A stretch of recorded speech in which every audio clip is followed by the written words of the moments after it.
Assalamualaikum warahmatullahi wabarakatuh. Alhamdulillah nahmaduhu wa nasta'inuhu wa nastaghfiruh wa nu'minu bihi wa natawakkalu alaihi wa na'udzu billahi min shururi anfusina wa min sayyiati a'malina. May yahdihillahu fala mudilla lahu wa may yudlilhu fala hadiyalah. Asyhadu an la ilaha illallah wahdahu la syarika lah. Asyhadu anna Muhammadan abduhu wa rasuluhu alladzi la nabiyya ba'dahu ila yaumil qiyamah. Allahumma shalli wa sallim wa barik ala nabiyyina Muhammadin ibnu Abdillah wa ala alihi wa ashabihi wa man walah. Rabbi shrah sadri wa yassir amri wahlul 'uqdatam min lisani yafqahu qawli. Rabbana subhanaka la ilma lana illa ma 'allamtana innaka antal alimul hakim. Iftah lana bi hikmatika wa ansur alaina khaza'inatika dzal jalal. Sa'antuka ma 'allamtana farduduhu li hajatina ilaihi wa la tansana ya rabbal alamin. Alhamdulillah rabbil alamin. Bersyukur kepada Allah Subhanahu wa taala atas limpah nikmat curahan rahmat yang Allah berikan pada diri kita. Dimudahkanlah langkah kaki kita menuju tempat yang sangat mulia ini, di rumah Allah Subhanahu wa taala, untuk memenuhi undangannya, memenuhi daripada perintah yang agung, yaitu salat maghrib dengan berjamaah. Maka ini suatu anugerah yang sangat besar, nikmat yang sangat besar, nikmat yang tidak dibagikan oleh Allah kepada setiap hambanya. Yang mungkin hari ini tidak banyak orang merenungkan kalau ini satu nikmat yang besar. Orang kok dimudahkan oleh Allah langkah kakinya menuju masjid untuk sholat berjamaah, bersujud kepada Allah Subhanahu wa ta'ala. Hal ini seolah dianggap perkara yang biasa, dianggapnya seolah perkara yang biasa-biasa saja. Padahal ini perkara besar. Ini nikmat yang sangat besar. Diberikannya oleh Allah kenikmatan bersujud kepada Allah. Ini nikmat besar, Pak. Gitu ya. Yang perlu kita syukuri bersama-sama. Alhamdulillah, Allah jadikan kita sebagai hambanya bersujud kepadanya. Betul-betul wujud daripada tanda kehambaan kita di hadapan Allah. Wujudnya seorang hamba itu adalah sujud kepada Allah. Ini ada tanda, gitu ya. Tanda kehambaan kita kepada Allah.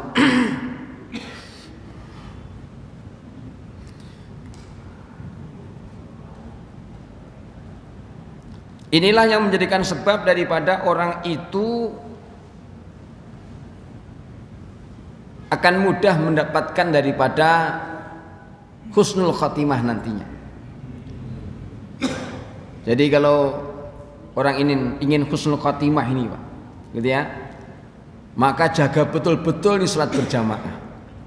Orang ahli masjid, orang ahli jamaah ini insya Allah dijamin oleh Allah matinya ini husnul khatimah, gitu ya. Dan orang-orang inilah yang nanti akan menjadi tetangga-tetangganya Allah. Ketika nanti pada hari kiamat Allah katakan aina jirani, mana tetangga-tetanggaku? Malaikat akan heran. Wa man jiranuka ya Allah? Siapa tetangga-tetanggamu ya Allah?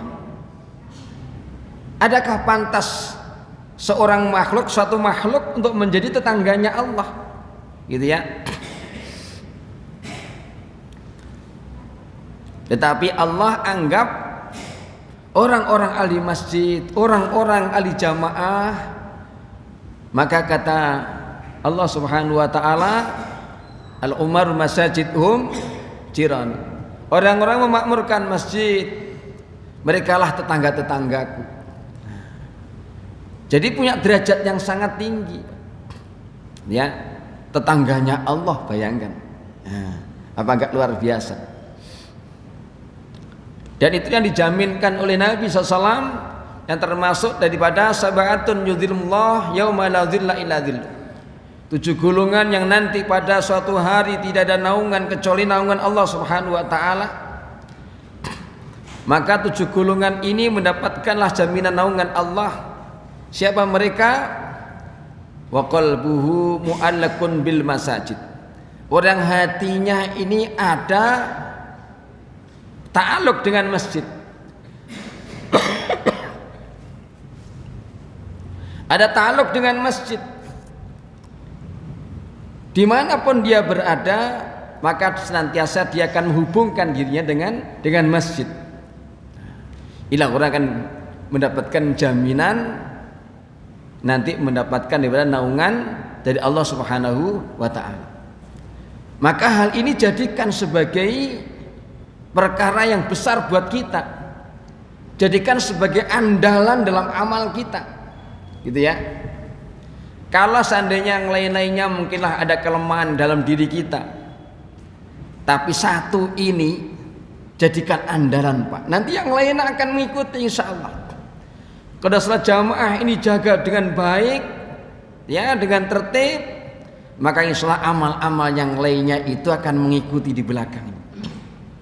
Dan inilah yang besar, ya.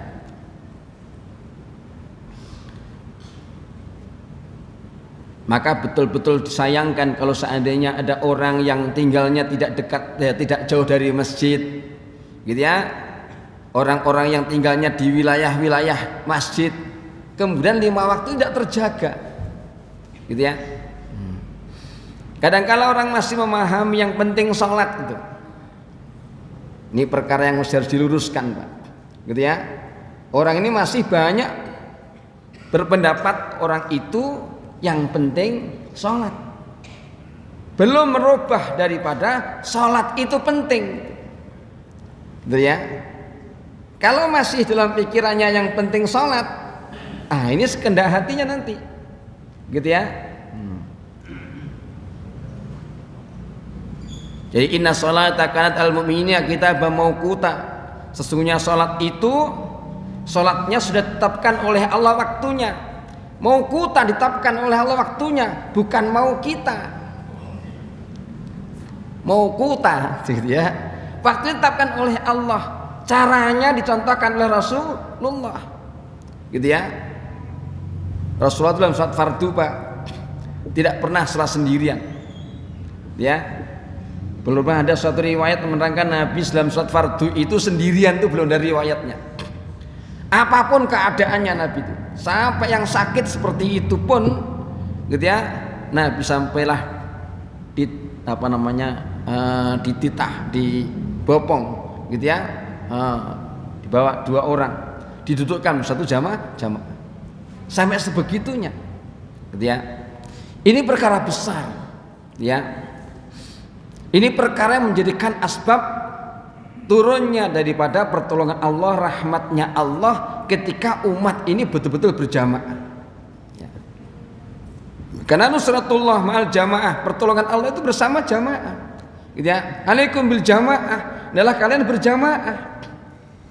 Dengan berjamaah kumpul banyak orang, gitu ya, maka akan terselamatkan. Fa inna dzi'ba ya'kulu ghanam al-qasiyah. Karena sesungguhnya serigala itu hanya memakan daripada kambing yang terlepas daripada kelompoknya, gitu ya. Maka apabila orang itu sendiri-sendiri tidak pernah jamaah, maka dimakan sama setan itu, Pak. Makanya orang yang kena sono sini, gitu ya, itu karena apa? Tidak banyak jamaah. Ini penting. Jadi jadikan andalan kita nih, Pak, gitu ya. Jadi andalan kita. Kalau sekiranya amal-amal kita mungkin yang lainnya masih agak lemah, gitu ya, mungkin masih ada kurang-kurangnya, sekurang-kurangnya ini sholat 5 waktu dengan berjamaah ini jadikan andalan kita, gitu ya. Karena husnul khotimah ini menjadikan daripada sesuatu yang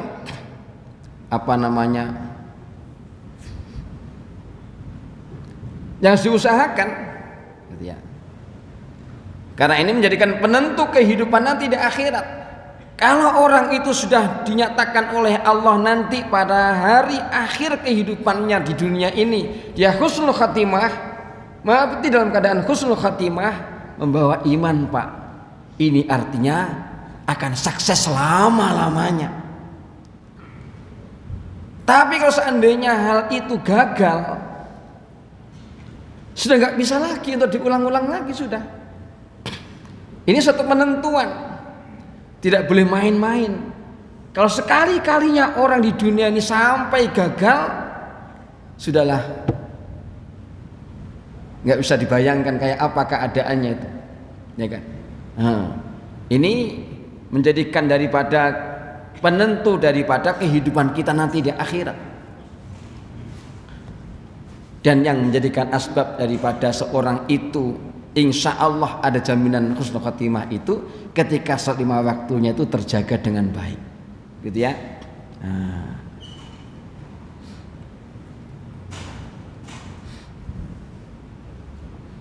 Maka syukuri alhamdulillah, ya.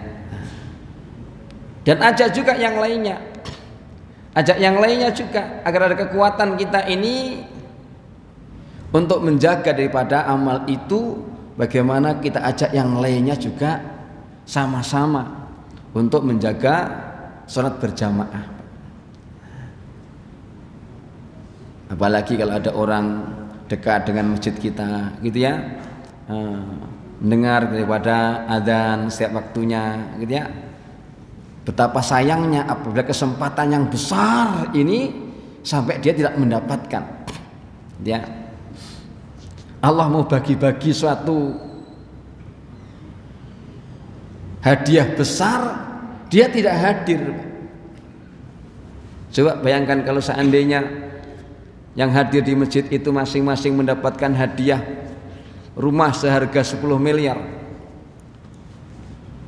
Kira-kira gitu ya. Orang yang hadir ke masjid ini dapat hadiah rumah masing-masing seharga 10 miliar. Kira-kira seandainya ada orang yang tidak hadir ketika itu karena ketiduran, ngomongnya ketika apa? Terlambat datangnya, nyesel nggak kita? Bukan nyesel lagi itu Pak, ya. Masya Allah. Padahal ini lebih besar daripada itu semuanya, ya. Jadi itu. Maka ajak mereka Pak, ya, tuntun mereka, rayu mereka, rangkul mereka, gitu ya. Bapak jangan masuk surga sendirian, ya, ajak yang lainnya juga ya. Jadi gitu, yang lainnya supaya juga sama-sama menjadi ahli surga, ya. Karena jadi asbab daripada kebaikan itu, masya Allah, itu yang Allah paling suka, ya.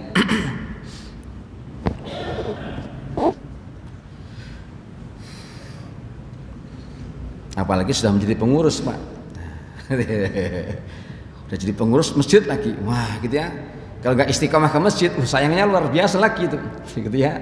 Nah, gitu ya. Sudah jadi pengurus, kok nggak hati ke masjid, wah sayang lagi itu. Jadi kita datang bukan karena pengurus atau nggak pengurus, gitu ya. Tapi betul-betul ini menjadikan suatu andalan kita lah. Jadi gitu ya. Sekali lagi ini harus kita jadikan andalan kita. Ya, sudah, karena kita semua ingin nanti semua husnul khotimah.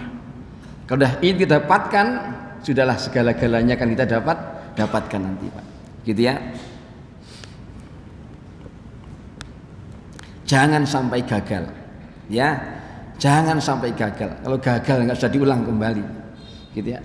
Ini yang kita usahakan, yang kita minta betul-betul, maka kita usahakan terus istiqomahkan.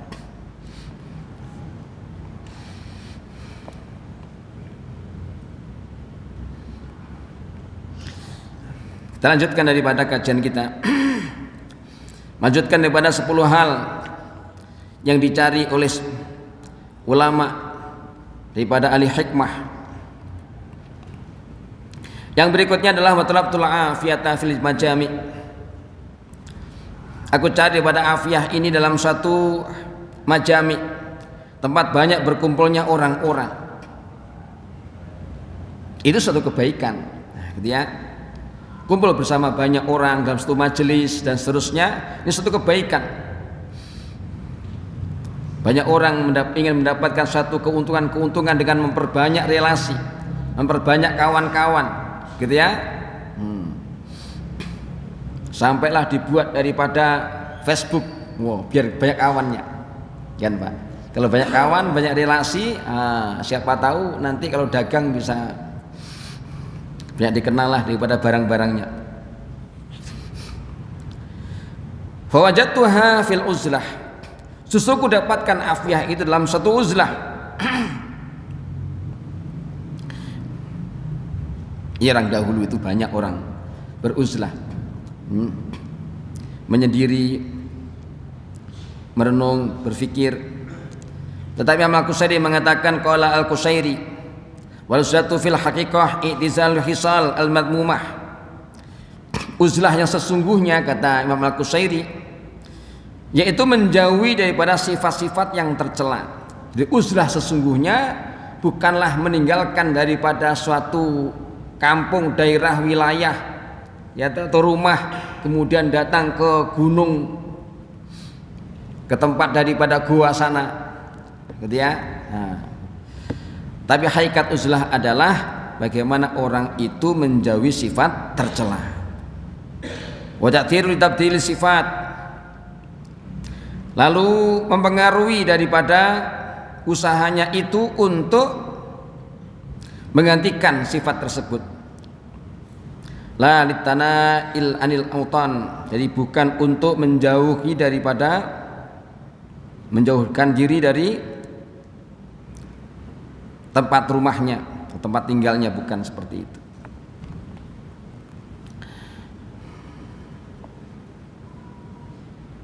Biasa-biasa saja, ya. Maka Abu Ali Ad-Daqqaq mengatakan rahimahullah taala, ilbas ma'an nas ma yalbasun, pakailah bersama manusia apa yang mereka pakai. Biasa-biasa saja orang itu ya berpakaian sebagaimana orang pakaian, ya. Modelnya bagaimana orang berpakaian, ya kita berpakaian seperti itulah, wajar-wajar saja, biasa-biasa saja, gitu ya. Berpenampilan, bergaya sebagaimana orang-orang yang lainnya. Watanawal mimma yakulun, dan ambillah dari apa yang mereka makan, sebagaimana orang-orang yang makan, ya kita yang makan juga sama seperti itu. Bang Farid anhum bisirri, dan menyendirilah dari mereka dengan rahasia hati, bukan memisahkan diri dari jamaah, bukan memisahkan diri dari rumah, dia meninggalkan daripada kampung halamannya, tapi kita ini menyendiri dalam hati kita itu loh, ya, dalam rahasia. Jadi sembunyi-sembunyi mungkin dalam ibadahnya, sembunyi-sembunyi dalam ketaatannya, mungkin ya, jadi gitu. Kecuali yang wajib, yang wajib itu memang ya sebagaimana umumnya, Pak. Jadi yang wajib ya harus sama, gitu ya. Waktunya sholat jamaah fardu, ya kita jamaah fardu.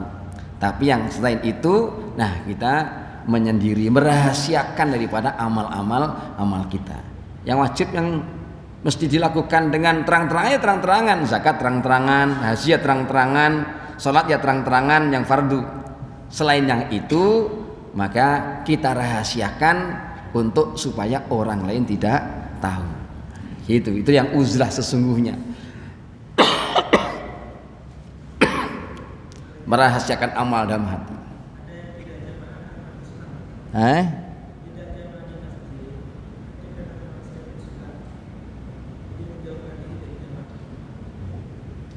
Tidak mesti karena menjauhkan diri dari uzlah.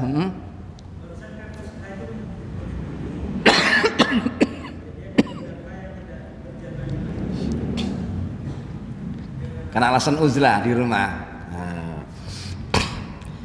Sholatnya uzlah di rumah, tapi giliran sehat bareng-bareng sama orang. Wah, itu Pak. Giliran daripada 17 Agustusan ikut juga lomba. Nah, gimana itu, Pak? Ya, itu bukan uzlah namanya itu. Ya. Maka terangkan, maka dalam hal yang fardu maka kita mesti melakukan sebagaimana yang lainnya, kan gitu kan Pak ya. Dalam amal-amal yang selain fardu maka kita rahasiakan untuk kita sendiri tanpa diberitahukan kepada yang lainnya ya. Ada orang, saya sholat itu karena Allah aja Pak, saya tidak mencari pahala. Wah itu kayaknya hebat, maka saya sholat di rumah sajalah gitu ya. Kan sholat jamaah karena 27 derajat, saya nggak minta dari nggak cari pada pahala begitu. Saya karena Allah aja minta ridhonya Allah gitu ya. Cari ridhonya Allah katanya. Ridhonya Allah itu ketika kamu dipanggil oleh Allah datang, itu dapat ridhonya Allah. Allah senang, Allah suka. Kamu dipanggil kamu nggak datang kok minta ridhonya Allah, bagaimana dapat ridho? Ya Pak, kan begitu. Allah yang panggil itu, kamu dipanggil oleh Allah nggak datang. Coba bayangin itu dipanggil itu sudah datang ke tempat panggilan itu, bukan di rumah sana, bukan ya, supaya datang ke tempat panggilan gitu loh ya.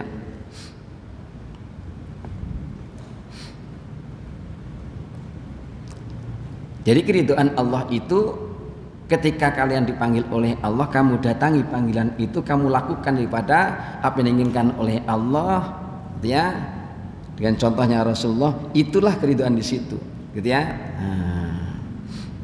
Qul in kuntum tuhibbunallaha fattabi'uni yuhibbukumullah yaghfir lakum dzunubakum. Kadang-kadang banyak alasan begitu kata memang itu Pak.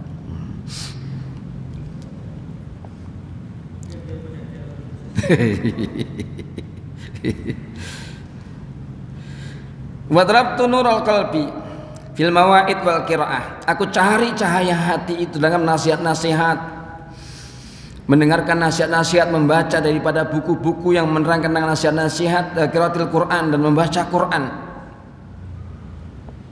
Itu satu kebaikan, itu satu keutamaan gitu ya. Dengan banyak mendengar nasihat, dengan banyak membaca nasihat-nasihat itu, maka hati ini akan tersirami gitu ya. Dengan banyak mendengar nasihat itulah hati ini bagaikan daripada tanaman kering yang disiram oleh air, maka menjadi subur kembali. Dan qiraatil Quran maka menjadikan bersihnya hati sehingga mudah untuk mendapatkan daripada cahaya hidayah juga. Jadi katakan bahwasanya innal quluba tasda'u kama yasda'ul hadid idza sabahul ma. Jadi hati ini bisa berkarat. Hati ini bisa berkarat sebagaimana besi itu berkarat apabila terkena air.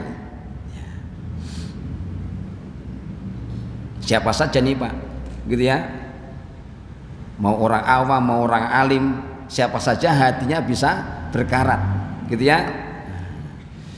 Banyak kena dosa, maka hatinya ini banyak berkarat gitu ya. Kalau besi berkaratnya karena kena air, kalau hati berkaratnya karena banyak dosa ya. Maka kalau besi berkarat lama-lama kan rapuh kan Pak gitu ya, nggak kuat lagi. Berkarat lama-lama tik-tik putus itu ya, berkarat namanya gitu. Qalu wa majla'u ya Rasulullah, kalau begitu apa pembersihnya ya? Qala Nabi bersabda, kathratu dzikril maut wa qiraatul Quran. Banyak mengingat akan kematian dan banyak membaca Al-Qur'an ya. Itu untuk membersih hati. Dengan banyak mengingat akan kematian, maka tidak banyak angan-angan, enggak banyak khayalan gitu ya.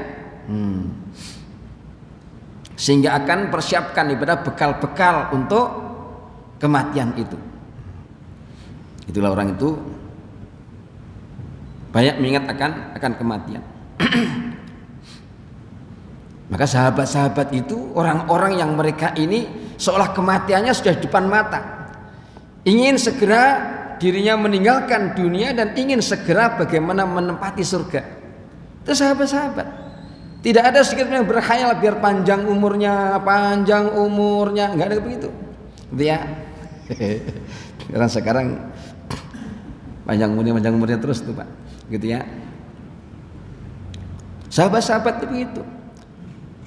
Sehingga kalau malam ini dia berada, maka tidak yakin besok masih ada. Jadi begitu.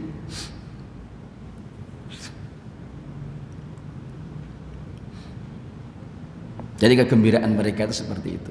Sehingga amal itu mereka ini betul-betul mentok betul. Dia yakinnya mantap betul. Ya.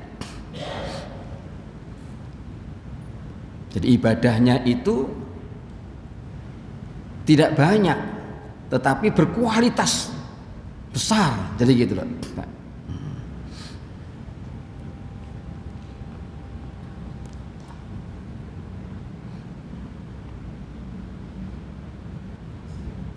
Sebagaimana kisah orang-orang zaman dahulu, salat mereka tidak banyak-banyak rakaatnya, tapi salat mereka itu panjang rakaatnya. Nah, gitu ya, masya Allah. Tul kunut katanya gitu. Jadi khair salat tul kunut, sebaik salat itu yang panjang daripada berdirinya, lama berdirinya. Maka sebagaimana kisah Syekh Utsman radhiyallahu anhu. Jadi semalam itu ya buat sholat witir saja sudah khatam Quran selesai. Jadi mungkin nggak tahu tahajudnya itu, gitu ya. Nah, witirnya itu khatam Quran Pak. Nggak tahu tahajud apa enggak. Tapi semalaman itu khatam Quran. Nah, kalau kita kalau nggak 8 nggak mantap gitu ya. Ya kejar-kejaran gitu waktunya. Masya Allah.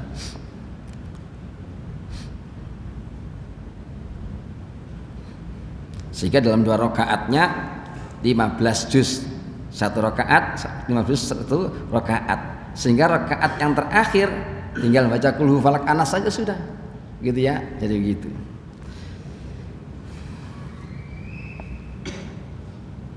Masya Allah. Fawajatuhu fit tafakkur, maka aku dapatkan dalam tafakkur, dalam merenung, gitu ya.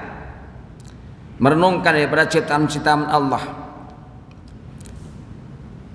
betapa Allah menciptakan alam semesta raya ini dengan segala manfaat yang ada di padanya, sehingga mendapatkan suatu natijah, kesimpulannya itu, hasilnya itu, Rabbana ma khalaqta hadza batila subhanaka faqina adzabannar.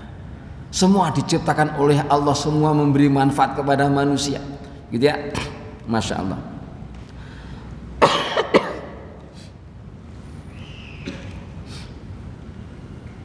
Jadi banyak merenung, gitu ya, sehingga kebesaran Allah itu betul-betul masuk dalam hatinya. Ini karena merenung.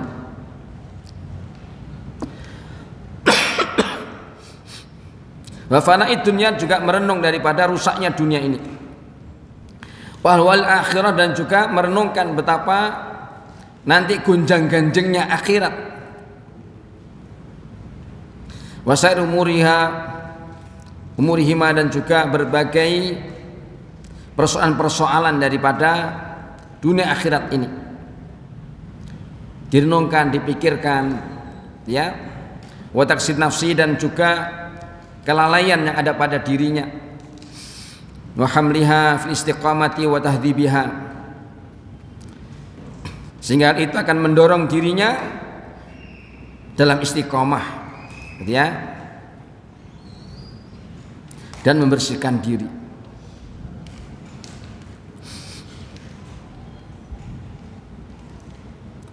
Maka ayat dalam Al-Quran itu Pak, dalam Al-Quran itu, saya itu seneng dalam satu ayat itu. Al-Quran itu ya semuanya bagus, indah, luar biasa. Tapi ada satu ayat yang saya paling suka, paling senang itu. Kenapa? Satu ayat dalam surat Ar-Rahman itu, kullu man 'alaiha fan wa yabqa wajhu rabbika dzul jalali wal ikram. Itu ayat paling aku senang. Kullu man 'alaiha fan, semua nanti akan binasa, ya. Ya wajhu rabbika dzul jalali wal ikram. Dan Allah lah yang maha kekal. Gitu ya. Hanya Allah yang maha kekal. Yang lainnya nanti akan binasa, semua akan hancur. Ayat ini yang paling aku suka. Gitu Pak. Gitu ya. Bapak boleh menyukai dalam suatu ayat yang jadi kesukaan paling paling menyentuh boleh. Gitu ya.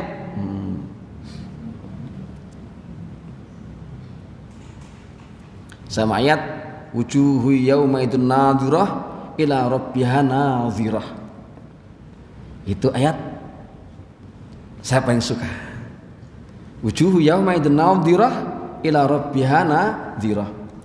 Wajah-wajah yang nanti pada hari kiamat berseri-seri gitu ya, untuk memandang Allah Subhanahu wa taala. Ya, ila rabbiha nadhirah. Yang nanti akan memandang daripada Allah Subhanahu wa taala. Ya.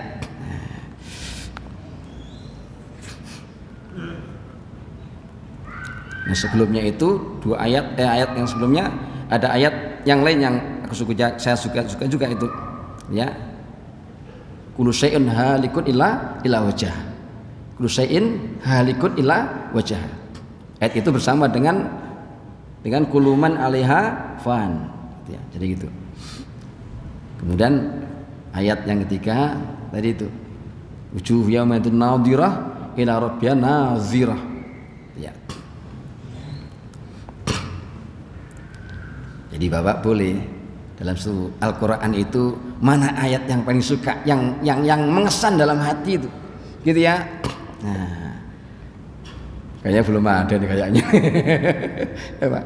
Nah, Bapak boleh itu buat cari satu ayat yang menjadikan satu ayat yang mengesan dalam hati itu, gitu ya.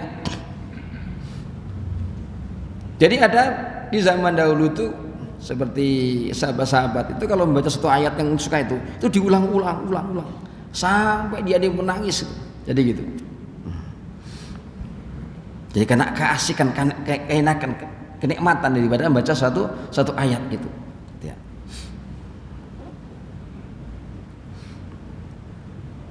Ini boleh dicari Pak, gitu ya. Mana ayat yang aku suka, aku senang gitu ya. Nah, gitu ya.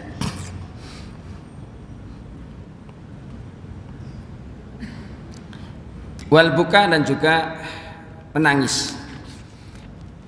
Ini yang menjadikan sebab kudapatkan daripada cahaya hati dengan tafakur dan juga menangis.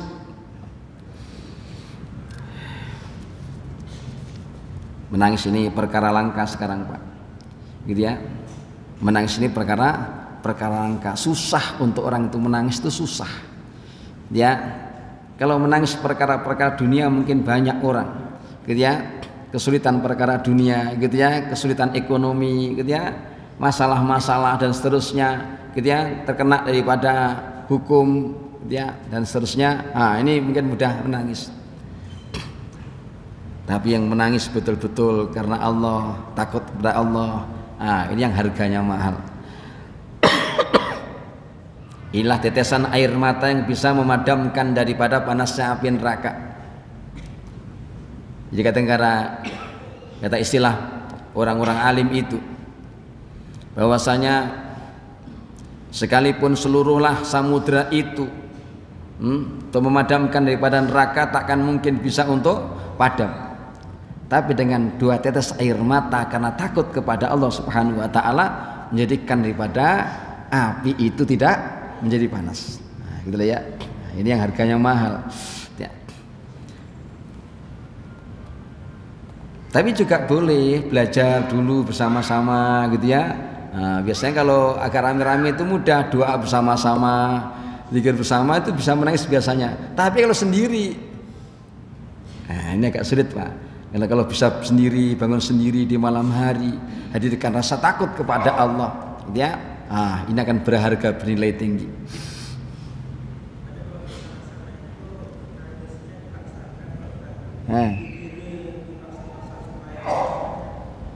Ya, yang itu karena bareng-bareng jadi akhirnya ya ke bawah-bawah gitu ya. Agak masa-masa. Yang lainnya sudah nangis beneran, saya belum gitu ya. Akhirnya ikut-ikut gitu. Ya ini namanya nangis belajar dulu lah gitu ya. Gitu ya. Ya. Karena sahabat Umar radhiyallahu anhu itu kalau melihat Nabi dan melihat Abu Bakar kok menangis, maka beliau ingin menangis juga. Ya Rasulullah, ya wahai sahabatku, kenapa engkau menangis berdua? Berikan kepada aku supaya aku juga bisa menangis. Karena ingin juga menangis, merasakan apa yang dirasakan oleh baginda Rasul dan para sahabat. Jadi ketika selesai perang Badar itu Pak, gitu ya, kan musyawarah Nabi itu. Ini orang-orang tawanan-tawanan diapakan ini, gitu ya. Maka Abu Bakar mengusulkan, ya Rasulullah, kita ini kan masih banyak memerlukan daripada, kalau sekarang mungkin ya bahan-bahan lah, gitu ya. Kita persenjataannya masih kurang, untuk ini macam-macam lah kurang itu. Nah, kalau mereka ini kita ganti dengan suatu tebusan, nah, maka bisa gunakan buat untuk penguat lah, jadi gitu. Nah Umar, apa Umar? Ini orang kafir, dia anak juga kan jadi kafir, nanti juga akan banyak akan memerangi kepada kita, madorotnya besar tuh. Udah bunuh aja itu. Gitu ya. Masya Allah. Nabi ketika itu dalam musyawarah, maka mengambil keputusan yang diusulkan oleh Abu Bakar. Ternyata usul yang sesuai dengan keinginan Allah itu usulnya Umar ternyata. Tapi karena sudah musyawarah, maka ya tidak menjadikan daripada asbab satu madorot, sehingga sampailah mengenai daripada pohon-pohon sampai kayu kering Pak. Jadi terkena kepada mereka itu, gitu ya. Jadi begitu. Maka Nabi menangis kayak itu, gitu ya. Kenapa bersandar dengan suatu tebusan harta kekayaan seperti itu? Jadi gitu loh ya.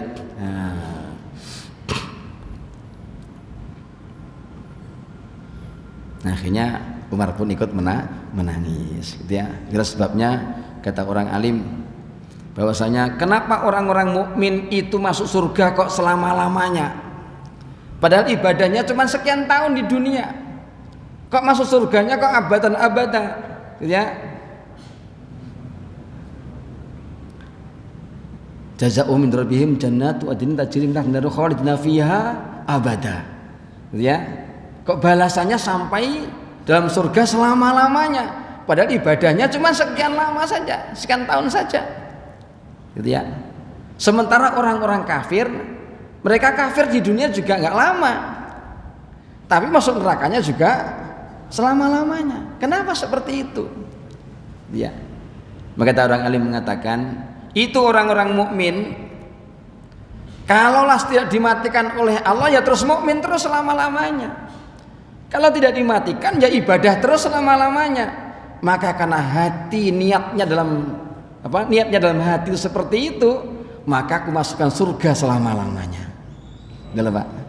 Kalau kita nggak dimatikan oleh Allah, ya terus ibadah terus, ya terus beriman terus. Karena itulah sesuai dengan hatinya itu dimasukkan surga selama-lamanya. Lah orang-orang kafir itu kalau nggak dimatikan ya kafir terus. Kalau nggak dimatikan mereka juga akan durhaka maksiat terus. Karena itu mereka dimasukkan neraka juga selama-lamanya. Gitu ya. Mudah-mudahan Allah Subhanahu wa taala masukkan kita dalam surga selama-lamanya. Subhanakallahumma bihamdika asyhadu an la ilaha illa anta astaghfiruka wa atubu ilaik. Assalamualaikum warahmatullahi wabarakatuh.